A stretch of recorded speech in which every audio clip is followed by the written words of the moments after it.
Internship क्या है, internship क्यों करना चाहिए और इंटर्नशिप कब और किसके साथ करना चाहिए। तो हम बात करते हैं कि इंटर्नशिप प्रोफेशनल ट्रेनिंग है जो विधि के छात्र हैं और लॉ के स्टूडेंट जो लॉ कर रहे होते हैं उनको हर 6 महीने पे या साल के कंप्लीट होने पे हर 3 महीने का 1 महीने से लेकर के 3 महीने तक इंटर्नशिप करना होता है। यानी जो पढ़ाई बुक से की है उसको प्रैक्टिकल करने के लिए इंटर्नशिप के लिए भेजा जाता है। कॉलेज और यूनिवर्सिटी से डिपार्टमेंट से उनको लेटर दे करके भेजते हैं ताकि वो जा कर के प्रोसीजर समझने की कोशिश करें। और प्रोसीजर समझने के लिए, क्योंकि हमें ये पता है कि प्रोसीजर में और बुक में बहुत ज़्यादा डिफरेंट है, क्योंकि किताब में ये लिख दिया गया है या लिखा हुआ है कि FIR 154 में होती है। अब 154 की तहरीर कब और कैसे लिखी जाएगी वो एक बड़ा मैटर होता है, जो प्रैक्टिकली ही समझी जा सकती है और प्रैक्टिकली ही जानी जा सकती है। ऐसे ही जैसे रिट पिटीशन के बारे में है तो रिट क्या होता है, ये 226 की रिट के बारे में हमें बुक में और कॉन्स्टिट्यूशन में, कॉलेज में और यूनिवर्सिटी में तो पढ़ा दिया जाता है, परंतु जब हम आते हैं तो रिट कैसे फाइल की जाएगी, रिट फाइल करने के प्रोसीजर क्या है, ड्राफ्टिंग का वसूल क्या है, ये सारी चीज़ें हमें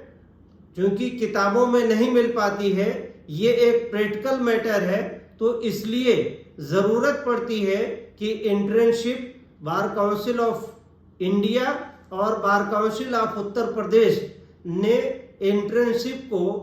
लॉ के छात्रों को, विधि के छात्रों के लिए मैंडेटरी कर रखा है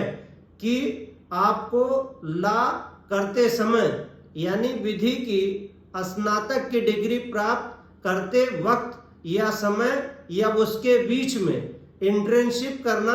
अनिवार्य यानी मैंडेटरी है। अब आप इंटर्नशिप के बारे में जान गए कि इंटर्नशिप क्या है, यानी ये लीगल, एथिकल और प्रैक्टिकल ट्रेनिंग है कि जो बुकलेट में पढ़ा गया, बुक में पढ़ा गया, उसको कोर्ट में और कोर्ट के प्रोमाइसिस में, लॉयर्स के चेंबर में बैठ के जान के समझना है कि जो बुक में है उसका ज़मीन पे कैसे यूज़ होता है प्रैक्टिकली। अब हम बात करते हैं कि इंटर्नशिप किसके साथ और कैसे करना चाहिए। इंटर्नशिप के लिए ज़रूरी है कि आप एक अच्छे लॉ फर्म को या एक अच्छे लॉयर को, जिनके पास काम हो, जिनके पास लीगल ड्राफ्टिंग हो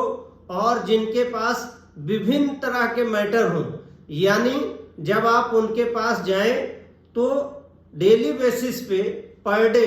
आपको कुछ ना कुछ मैटर्स उनके पास सीखने को मिले। जैसे किसी दिन आपने 154 की एप्लीकेशन FIR की पढ़ी, दूसरे दिन उसको लिखा, तीसरे दिन उसे कहाँ देना है, थाने पे देना है। अब थाने पे कौन सा व्यक्ति होता है जो कॉम्पिटेंट होता है एप्लीकेशन लेने के लिए, तो अब उसके लिए स्टेशन हाउस अफसर होगा या उसके सबऑर्डिनेट सब इंस्पेक्टर होंगे या SSI होंगे। तो इसी तरीके से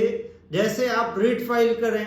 रिट की ड्राफ्टिंग करें, तो रिट में एनेक्सर कैसे करेंगे, पेजिनेशन कैसे करेंगे, पेजिंग कैसे करेंगे, और उसमें आपने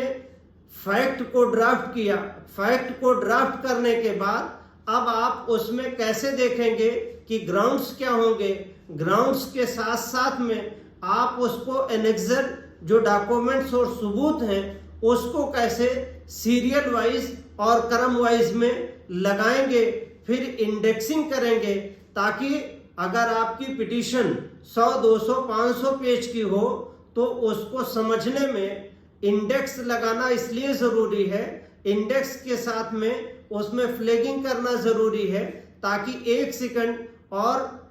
फौरन आपको इमीडिएटली किसी पेज से किसी पेज पे जाना है तो इंडेक्स देखें और फ्लैग पे हाथ रखें, उंगली रखते ही आप उस पेज पे तुरंत पहुंच जाएंगे। तो इसलिए आपको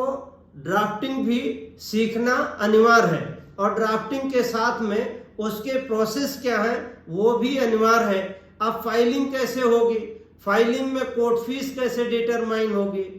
कोर्ट फीस के लिए अब हमें कोर्ट फीस एक्ट पढ़ना पड़ेगा। अब कोर्ट फीस एक्ट में बहुत सारे मैटर अलग अलग तरीके से डिफाइन होते हैं, लेकिन हाई कोर्ट में अगर प्रैक्टिस करेंगे और हाई कोर्ट में इंटर्नशिप करेंगे तो उसका अलग मैटर है। यानी हाई कोर्ट का जो रूल है वो उस रूल के तहत कोर्ट फीस पेमेंट करनी पड़ेगी। मैक्सिमम किसी भी एप्लीकेशन जो फाइल होती है उस पे कितनी फीस लगती है, यानी जो फीस ट्रायल कोर्ट में एप्लीकेशन फाइल होती है उस पे 2 से 5 रुपए की लगती है और हाई कोर्ट में जो लगती है उस पे 5 से 10 रुपए की लगती है, रिट में 100 रुपीज की लगती है। अब ऐसे ही इस चीज को समझना है, क्योंकि हमने रिट को और याचिकाओं के बारे में पढ़ रखा है, एप्लीकेशंस के बारे में पढ़ रखा है, अपील के बारे में पढ़ रखा है और ऐसे ही रिवीजन और रिव्यू के बारे में पढ़ रखा है, परंतु हमें प्रैक्टिकली उसके बारे में ये बिल्कुल नहीं पता है कि रिवीजन कब और कैसे और किस ऑर्डर के खिलाफ जाना है। रिट के बारे में भी बहुत ज़्यादा डिटेल जानकारी पढ़ते समय नहीं हो पाती है कि रिट कब और कैसे किन परिस्थितियों में फाइल होनी है और रिट की मेंटेनेबिलिटी को कैसे चेक किया जाएगा। सुप्रीम कोर्ट और हाई कोर्ट ने रिट के स्कोप को, उसके पर्सपेक्टिव को कैसे डील किए हुए हैं, तो ये भी समझना बहुत ज़रूरी हो जाता है। इसलिए एक अच्छे सीनियर के पास, जिनके पास डिफरेंट टाइप के यानी विभिन्न प्रकार के कार्य हो और काम हो, तो उनके यहाँ आप डेली बेसिस पे इंटर्नशिप करके आप पूरी चीज़ें धीरे धीरे सीख सकते हैं। जो किताबों में पढ़े हैं उसको ज़मीनी तौर पे यानी एक्सरसाइज कर करके उसको इम्प्लीमेंट धीरे धीरे कर सकते हैं। तो हम बात कर रहे हैं कि इंटर्नशिप क्यों ज़रूरी है। इसीलिए ज़रूरी है कि जो आपने बुक में पढ़ रखी है, बुक में पढ़ी हुई चीज़ें सही हैं, लेकिन उसका इम्प्लीमेंटेशन किस तरीके से ग्राउंड लेवल पे है, उसको समझने के लिए, उसको जानने के लिए प्रैक्टिकली आपको इंटर्नशिप के लिए या इंटर्नशिप करने जब आते हैं तो आपको धीरे धीरे उसको करेंगे तो आप अपने किताब से पढ़ी हुई नॉलेज को और यहाँ के प्रैक्टिकल से को रिलेट कर सकते हैं। तो कहने का तात्पर्य है कि इंटर्नशिप इतना ज़रूरी है कि जितना ज़रूरी आपके पास लॉ की डिग्री होना है। अगर इंटर्नशिप आपके पास अच्छे तरीके से कर करके आप किए हैं तो जैसे ही आप विधि की डिग्री प्राप्त करते हैं और लॉ का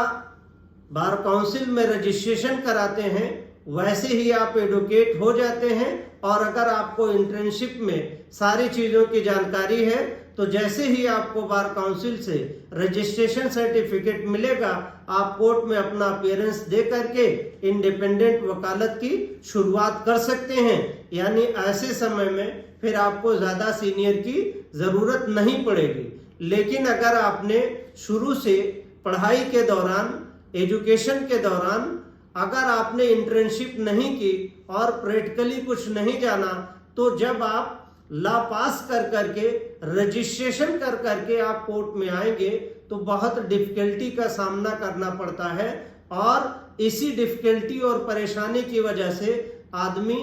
जल्दी से कोर्ट से उगता जाता है, कोर्ट प्रोसेस से ऊब जाता है और अपनी पढ़ी हुई नॉलेज को छोड़ करके वो किसी न किसी दूसरे फील्ड को चूज कर देता है। इसलिए नए और विधि छात्र के बच्चों से मेरा अनुरोध है कि अच्छे से इंटर्नशिप पढ़ने के दौरान करें और कोशिश करें कि अच्छे चैम्बर को और लॉ फर्म को ज्वाइन करें। शुक्रिया।